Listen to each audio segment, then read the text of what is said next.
사람이 이 땅에 살게 되면서부터 인간의 역사 속에는 개인이든 국가든 상관없이 해결되지 못하고 보상되지 못하고 청산되지 못한 그런 역사들이 너무 많습니다. 1945년 8월 15일에 일본이 항복을 하게 되면서 한국은 해방을 맞이하게 됩니다. 제가 태어나기 한 10년 좀 전의 일이죠. 저는 어릴 때 지금 가사는 다 기억이 나지 않습니다. 한 소절 정도 그런 노래를 들었던 기억이 나요. 그것이 그때만 하더라도 어떤 의미인지는 몰랐지만 시간이 가면서 그 한 기억되는 그 한 구절의 가사가 자꾸만 마음속에 다가오는 것은 아마 한 민족으로서 또 한 민족의 한 사람으로서 그런 마음이 사라지지 않았던 것이 아닌가라는 생각이 됩니다. 내용은 뭐 이런 것입니다. 1945년 8월 1일 15일 기다리고 기다리던 무궁화가 피었네. 그 노래를 어머니도 흥얼거리셨고 또 어릴 때 듣던 친구들 통해서도 들은 기억이 있고 그래서 그 가사와 내용이 요 한 구절만 어떻게 기억이 돼요. 그래서 늘 그렇게 노래를 불렀습니다. 1945년 8월이라 15일 기다리고 기다리던 무궁화가 피었네. 그 뒤에 나오는 가사가 일제압박 36년 어떻게 이렇게 나가는 가사인데 제가 지금 다 기억을 못하겠어요. 그런 해방을 맞이하면서 해방의 감격도 잠시였고 한국전쟁으로 인해서 이 지구상에 유일하게 남북으로 분단된 국가로 남아버리게 되었습니다. 사실 우리는 이 아픔을 어디에서 보상받을 수도 없고 또 생체 실험의 아픔, 또 위안부의 문제 이런 여러 가지 청산되지 않은 문제들이 아직도 사실은 남아있게 됩니다. 광복을 기념하는 주일이기는 하지만 전쟁을 일으켰던 그 전범 국가였고 자기들이 일으킨 전쟁에서 패전국으로 전락해버린 일본은 지금도 경제력을 기반으로 해서 독도가 자기 땅이다라고 하는 국방백서를 얼마 전에 온 세계에 발표하고 말았습니다. 세계의 비난을 받기도 하지만 한편으로는 부끄러움을 모르는 그런 일들을 계속하고 있다는 것에 대해서 국민의 한 사람으로 한민족의 한 사람으로 참 그 솟구치는 억울함이랄까요? 그런 것들을 어떻게 해소할 수 없을 만큼 좀 울분이 생기는 것을 저도 느낄 수가 있게 됩니다. 이런 과거의 문제도 해결되지 못하고 있는 상황에서 또다시 침략의 야욕을 드러내는 군국주의 내지는 제국주의의 그런 생각들이 사상들이 또다시 드러나고 가만히 있는 남의 땅을 자기 땅이라고 이야기한다는 그 자체부터가 있을 수 없는 일이라는 것에서 많은 아픔이 있기도 합니다. 청산이라는 말을 저는 오늘 구원이라는 말로 좀 바꾸어서 표현하겠습니다. 과거의 문제가 구원되지 않으면 새로운 미래를 기대할 수가 없습니다. 그래서 우리의 삶이 새롭게 되려면 반드시 과거의 문제는 청산되고 구원되어야 하는 것입니다. 오늘 에스겔서 37장 본문의 말씀을 통해서 과거를 구원받고 새로운 미래를 꿈꾸는 이스라엘의 역사, 그 역사를 우리가 한번 살펴보면서 우리 그리스도인의 삶을 한번 생각해 보려고 합니다. 성경에 의하면 매 7일은 안식일입니다. 그리고 매 7년은 안식년입니다. 그리고 7번째의 안식년이 지난 해인 50년이 되면 희년이라고 그렇게 표현을 하고 있습니다. 안식일이든 안식년이든 희년이든 간에 그 모든 개념은 하나님의 안식이라는 뜻 안에 다 포함이 되어 있습니다. 이 안식은 하나님께서 쉬시면서 우리 안에 거하신 것을 뜻합니다. 그것이 안식입니다. 우리가 하나님과 멀리 떨어져 있으면 우리는 안식을 기뻐할 수도 없고 그 안식을 축하할 수도 없는 것입니다. 누릴 수도 없는 것입니다. 그래서 하나님께서 우리 가운데 거하시면서 안식하실 때 그때 우리에게도 그 안식이 주어지게 됩니다. 그래서 요한복음 15장의 말씀처럼 내가 그 안에 그가 내 안에 있을 때 우리가 안식을 누리게 됩니다.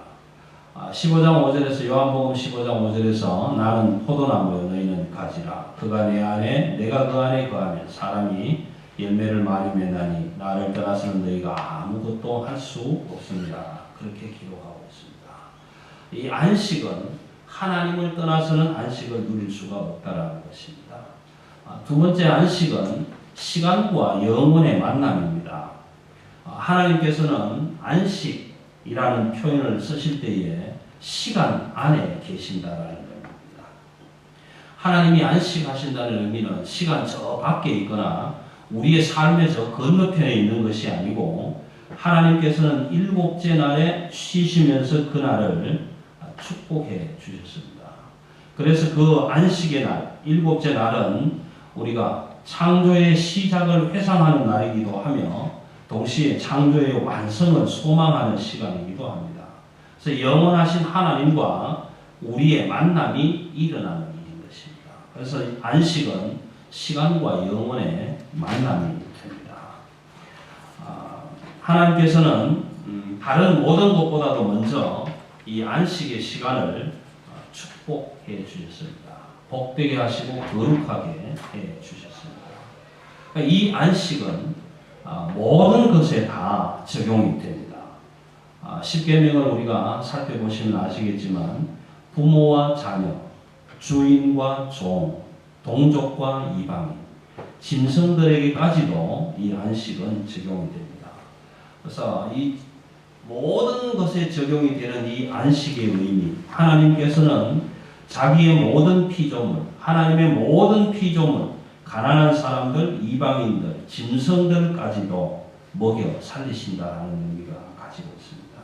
이것이 언젠가 수요일 저녁에 말씀드린 것처럼 만나의 법칙입니다. 그 다음 안식은 화해와 평화를 만듭니다. 성서가 말하는 안식은 외적이거나 정치적인 그런 관계의 안식은 아닙니다. 하나님의 내적인 그리고 우리와 맺으신 하나님의 약속에 근거하고 있기 때문에 그렇습니다. 그러므로 하나님께서 우리와 함께 쉬실 때에 우리의 안식이 시작되고 하나님께서 멀리 계실 때에 불가능했던 일들이 우리 안에서 가능하게 일어나게 됩니다. 하나님과 함께 함으로써 불가능하게 여겨졌던 일들이 일어나게 되고 평화가 일어나게 되고 화해가 일어나게 됩니다. 하나님께서 멀리 계시면 우리는 두려움에 사로잡혀서 재물과 권력의 우상에 매달리게 되죠. 왜냐하면 하나님이 보이지 않기 때문에 그렇습니다. 하나님이 멀리 계시면 우리는 평안을 찾지 못하며 욕망의 우상에 사로잡혀서 다른 피조물들을 돌아볼 수가 없게 됩니다. 그러나 하나님께서 우리와 함께 하시면, 우리와 함께 쉬시면서 우리와 함께 거하시면 우리도 그 하나님 안에서 주시는 새로운 힘을 얻게 됩니다. 욕심과 죽음에 대한 불안을 벗어버릴 수가 있게 되고 자유하게 되고 평화하게 되는 것입니다. 그래서 하나님께서는 예수 그리스도 안에서 우리 안에 들어와 함께 안식하십니다. 그때에 우리는 그 예수 그리스도를 나의 주 나의 하나님으로 고백하고 하나님이 주시는 안식을 우리가 함께 누리게 되는 것입니다. 이것이 평화의 복음입니다. 메시아적 안식의 선포입니다. 그러므로 하나님이 계시는 곳, 예수 그리스도께서 계신 곳에 정의가 있고 화해가 있고 평화가 있고 생명이 있게 됩니다. 이 안식을 좀 색다르게 구분을 해보게 된다면 성서적으로는 하나님이 쉬시면서 우리 안에 함께 거하시는 것을 안식이라고 말씀드릴 수가 있습니다. 인간학적으로 안식을 표현을 한다면 하나님의 안식은 갈라진 사람들, 나누어진 나라들, 서로 헤어진 그런 모든 이런 관계들을 하나되게 하시며 모든 분열을 회복하게 하시는, 치유하게 하시는 그런 의미로 안식을 말씀드릴 수가 있게 됩니다. 생태학적으로 안식을 말씀을 드리면 동물도 식물도 자연도 권리를 회복하며 다시 회생하는 것입니다. 다시 살아나는 것입니다. 이것이 안식에 대한 성서적인 또 인간학적인 생태학적으로 볼 수 있는 안식의 개념이라고 말씀을 드릴 수가 있습니다. 오늘 에스겔서 37장에는 1절부터 15절까지 14절까지에는 마른 뼈가 살아나는 그런 환상을 보게 되는 내용이 기록이 됩니다. 이스라엘이 가장 비참했을 때, 성전이 파괴되고 포로로 잡혀가고 가족이 흩어졌을 때, 그때 선지자 에스겔은 하나님이 주시는 비전을, 두 가지의 비전을 보게 됩니다. 첫 번째 비전은 역사의 죽음에서 부활하는 것입니다.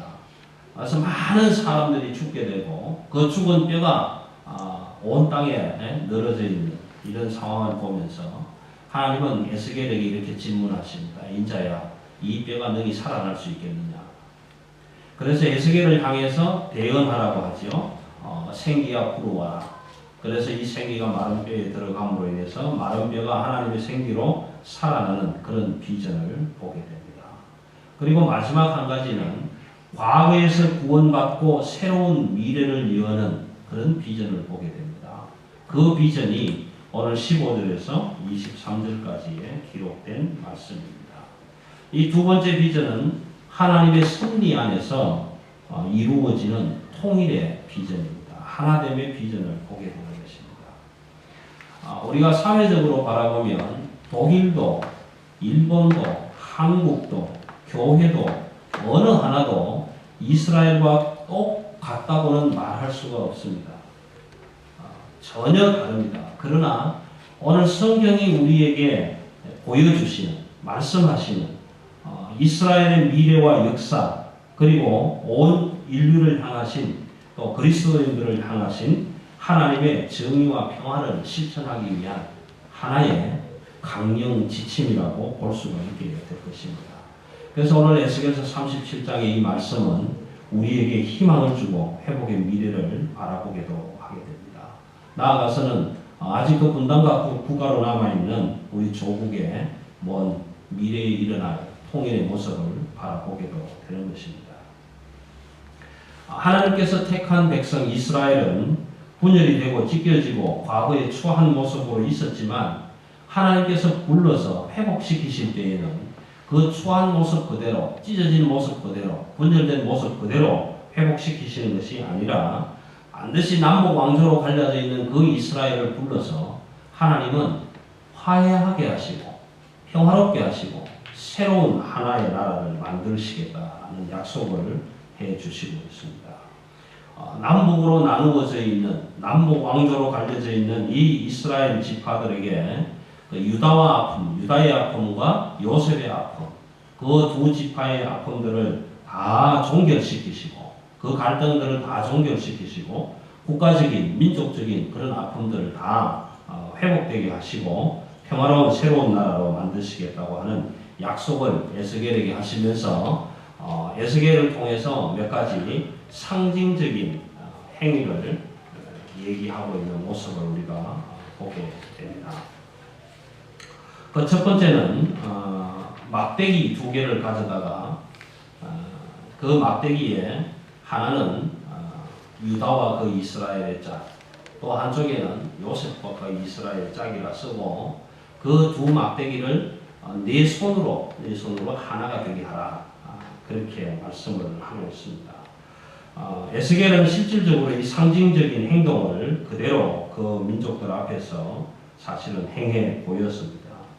네, 오늘 말씀이 주시는 것은 이 막대기, 요셉이라고 쓴 막대기, 유다라고 쓴 막대기 자체가 중요한 게 아닙니다. 그 막대기는 아무런 문제가 되지 않습니다. 그리고 요셉이라는 민족, 유다라는 민족, 그 민족 자체가 중요한 것 아닙니다. 그 민족 아무런 문제가 없는 것입니다. 하나님이 중요하게 여기는 것은 그러한 두 민족을 엎쳐서 합해서 화해하게 하시고 평화되게 하시고 새로운 한 국가로 만들어내시겠다는 것입니다. 그래서 더 중요한 것은 둘이 하나가 되어서 나타날 통일 국가의 새로운 그 모습이 중요하다는 것입니다. 이 속에 에스겔이 보여주는 이 막대기 두 개를 합쳐서 하나로 만들면서 거기에 마지막 말씀은 내 손에서 하나가 되게 하라, 그런 본문의 말씀을 보게 됩니다. 그러면 이 의미는 여러 가지 의미를 포함할 수가 있을 것입니다. 국가적으로 보면 분단된 우리의 조국을 예로 들어 본다면 분단된 국가가 하나 되기 위해서는 세워준 지도자들의 역할이 있게 될 것입니다.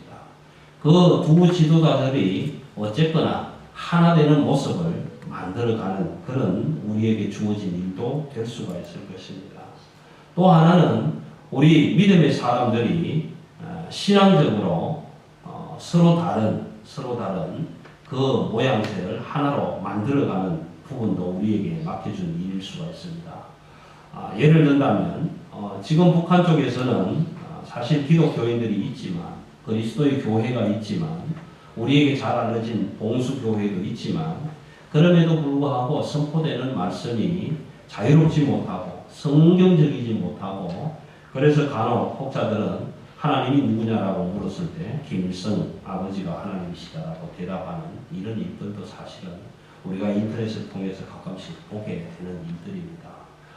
이런 너무나도 다르고 너무나도 분리되어 있고 하나 되지 못한 이런 모습들을 하나 되게 할 수 있는 것은 오늘 에스겔에게 말씀해 주신 것처럼 너희가 하나 되게 하라 라는 말씀 속에 한번 넣어서 생각해 볼 수가 있겠습니다.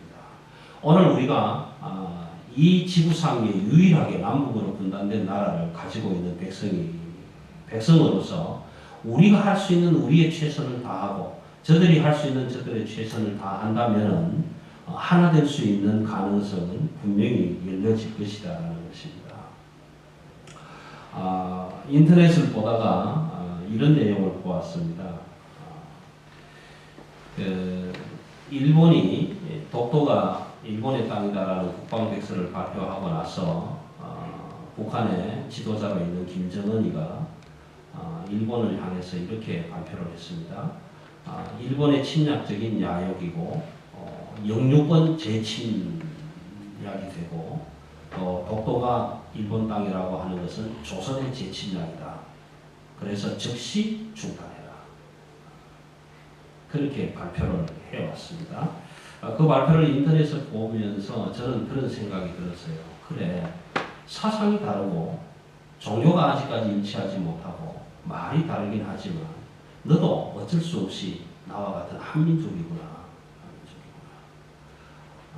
나와 같은 조선 사람이구나. 내 나라 내 땅을 빼앗아 가겠다고 하는 그 사람들에 대해서 똑같은 동질성의 분노를 가질 수밖에 없는 사람이구나. 그렇다면 그것은 하나 될 수 있다는 희망이 보이는구나. 가능성이 있구나. 라는 그런 생각을 저 나름대로 해보았습니다. 하나님께서는 애굽에서 이스라엘 백성들을 이끌어내어서 고통과 불평과 분단 속에 있던 그 백성들을 다 이끌어내어서 하나님의 민족을, 하나님의 백성을 만들기를 원했습니다. 그래서 너희가 유다의 막대기와 요셉의 막대기를 하나 되게 한다면 그 막대기로부터 하나님의 손으로 새로운 하나가 되게 하시겠다. 그렇게 말씀을 하십니다. 에스겔아, 네가 그 분단된 유다 족속과 요셉 족속을 하나로 묶어준다면 그 하나가 된 그들을 통해서 이제는 마지막으로 내가 하나님의 손 안에서 하나가 되게 하겠다. 그렇게 말씀해 주시는 것입니다. 그 말씀은 마지막으로 귀결이 됩니다. 너희가 내 백성이 되고라는 말씀입니다. 모두가 요셉 지파도 유다 지파도 이스라엘 백성도 오늘 저와 여러분도 모두가 아직까지는 하나님과 멀리 떨어져 있습니다.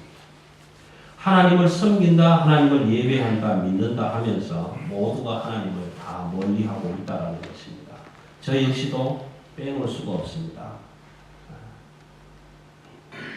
이사야 1장 3절에 보시면 소는 그 임자를 알고 나귀는 그 주인의 부유를 알더만 이스라엘은 알지 못하고 내 백성은 깨닫지 못하는도다. 그렇게 이스라엘 백성들을 향해서 책망하신 것이 있습니다. 여러분 이 책망의 말씀이 이스라엘 백성들만을 향해서 하신 말씀이겠습니까? 아니요. 저를 향한 말씀이요. 우리 모두를 향한 말씀이요. 이 땅의 모든 백성들을 향한 하나님의 말씀일 것입니다. 우리가 먼저 새로운 삶을, 새로운 미래를 그리고 새로운 하나님께서 주시는 그 비전 안에서 이루어지는 통일국가를 바라본다면 우리의 과거를 먼저 청산할 수 있어야 할 것입니다. 다시 말씀드리면 우리의 모든 과거를 하나님 앞에서 다 구원받고 그 다음에 우리는 새로운 삶을 살게 될 것입니다. 하나님의 백성으로 새롭게 살아가게 될 것입니다. 그래서 이 통일은 과거를 다 구원하고 미래를 새롭게 여는 일입니다. 이스라엘의 분열은 말씀드렸지만 외적으로 분열된 것이 아니고 정치적으로 분열된 것이 아니고 하나님으로부터 멀리 떨어져 버린 것입니다. 이방신들을 따라갔고 우상들을 섬기고 가정한 것들에게 제물을 바치고 희생의 굴복을 드린 그런 일들이 결국은 평화에서 분열이 되어버렸고 하나님의 정의에서 하나님의 심판이 되어버리고 만 것입니다. 하나님은 자유의 힘이시지만 우상은 희생 제물과 굴복을 요구합니다. 그래서 하나님을 잃어버린 사람들, 하나님을 멀리 있는 사람들, 하나님과 멀리 떨어져 있는 사람들은 하나님을 모르는 세력들에게 짓눌리게 됩니다. 그래서 다른 사람까지도 우상의 제물이 되도록 하고 마는 것이고 그런 사람들, 하나님을 멀리 떨어져 있는 사람들, 하나님을 모른다고 하는 사람들, 그런 사람들은 하나님께서 자기 스스로 구원할 수 있는 힘과 능력이 없기 까닭에 오늘 이스라엘 백성들 가운데서 요셉과 유다 지파를 향해서 말씀하신 것처럼 그들이 스스로 구원의 자리로 돌아올 수 있는 힘과 능력이 없기 까닭에 하나님은 내 손으로 그들을 건져내어서 내 손으로 그들을 빼내어서 다시금 하나로 만들어서 깨끗하게 정결하게 하겠다. 그렇게 말씀을 해 주시는 것입니다. 오늘 주시는 이 말씀 속에서 에스겔을 향한 내 손으로 그리고 마지막 하나님이 내 손에서 하나 되게 하겠다라고 하시는 이 말씀은 오늘 저와 여러분이 먼저 하나님과 우리 사이에 수직적인 평화를 만들어 가야 합니다. 이 십자가의 사건을 우리가 늘 기억하지만 하나님과 우리 사이에 수직적으로 연결되어 있는 하나님의 정의와 하나님의 사고가 하나님의 뜻에 함께하는 화평을 만들어내야 하고 하나님이 주시는 그 화평을 통해서 수평적인 화해가 일어나야 합니다. 우리가 수평적으로 화해하지 못하는 상황에서 하나님은 수직적으로 새로운 한 나라를 만들어 가기가 어렵다고 말씀하시는 것입니다. 그러므로 에스겔을 통해서 유다와 요셉 서로 다르고 생각이 다르고 뜻이 다르고 나아가는 길이 다른 그 두 민족을 에스겔 손에서 네가 하나로 만들어라 라는 그런 상징적인 행위를 민족들에게 보여주심으로 인해서 요셉 지파와 유다 지파는 하나님 앞으로 나와 수직적으로 하나 되는 통일되는 그런 축복을 누리게 됩니다. 우리는 먼저 우리의 지난 과거의 모든 것들을 하나님 앞에 먼저 내어놓고 청산하고 구원받아야 할 필요가 있습니다. 우리의 죄과에 대해서, 우리의 잘못에 대해서, 우리가 아직까지 하나님과 더 가까이 하지 못한 것에 대해서 다 청산하고 구원받고 수직적인 화평을 통일을 하나님과 우리 사이에 일어나는 화해를 직접 만들어내고 경험하고 누리면서 안식을 하나님과 함께 하면서 시작하면서 우리의 이웃들을 향해서 우리의 이웃 나라들을 향해서 남과 북이 함께 손잡고 나아갈 수 있는 그 기틀을 마련해 나가야 할 것입니다. 오늘 에스겔서를 통해서 주시는 말씀은 하나님은 이렇게 말씀하십니다. 너희가 하나 되지 못하면 나도 하나 되지 않게 하겠다는 것입니다. 그러나 너희가 먼저 하나가 되면 그 하나 속에서 하나님의 새로운 하나로 만들어 내시겠다라고 약속하는 것입니다. 오늘 우리는 분단된 두 왕국이 하나 되는 모습을 보게 됩니다. 그래서 25절 이하에서부터 28절까지는 하나님이 그 새롭게 만들어진 나라에 하나님께서 세우신 새로운 왕 다윗을 통해서 다스리게 하고 새로운 나라가 되게 하면서 다시는 두 나라로 나누어지지 않게 하시겠다라는 약속을 해주고 있는 것을 보게 됩니다. 저와 여러분이 기도할 수밖에 없고 기도해야 될 가장 큰 제목이 있다면 나라와 민족의 통일입니다. 이것은 누가 이루어질 수도 없다고 저는 봅니다. 우리 민족이 스스로 화해하고 하나 되어서 만들어가야 할 것이라고 봅니다. 신앙적으로 여러 가지 면에서 그것은 지도자의 몫이 될 수도 있고 또 우리 온 백성들의 몫이 될 수도 있고 저와 여러분이 그리스도인의 몫이 될 수도 있을 것입니다. 그래서 이 수평적인 하나를 먼저 만들어가고 우리가 하나님 앞에 수직적으로 하나 되는 새로운 나라가 이루어지게 해주셔서 다시는 두 나라로 두 민족으로 나누어지는 일이 없도록 해달라고 우리는 기도해야만 할 것입니다. 오늘 이 땅을 살아가는 저와 여러분이 이 세상 가운데 살면서도 하나님을 멀리 떨어져 있을 때에 세상의 욕심과 물질과 우상 때문에 굴복하고 거기에 희생 제물을 드리고 그것 때문에 매여서 하나님과 멀리 떨어지는 것이 아니라 그것을 과감하게 끊고 하나님과 나 사이에 시작되는 안식을 통해서 죽음과 물질과 세상의 고통과 근심과 어려움 모든 환난 속에서 자유할 수 있게 되며 하나님과 화평을 누릴 수 있는 그런 믿음의 삶이 새롭게 일어나게 되시기를 주님의 이름으로 기원합니다. 기도하십시오.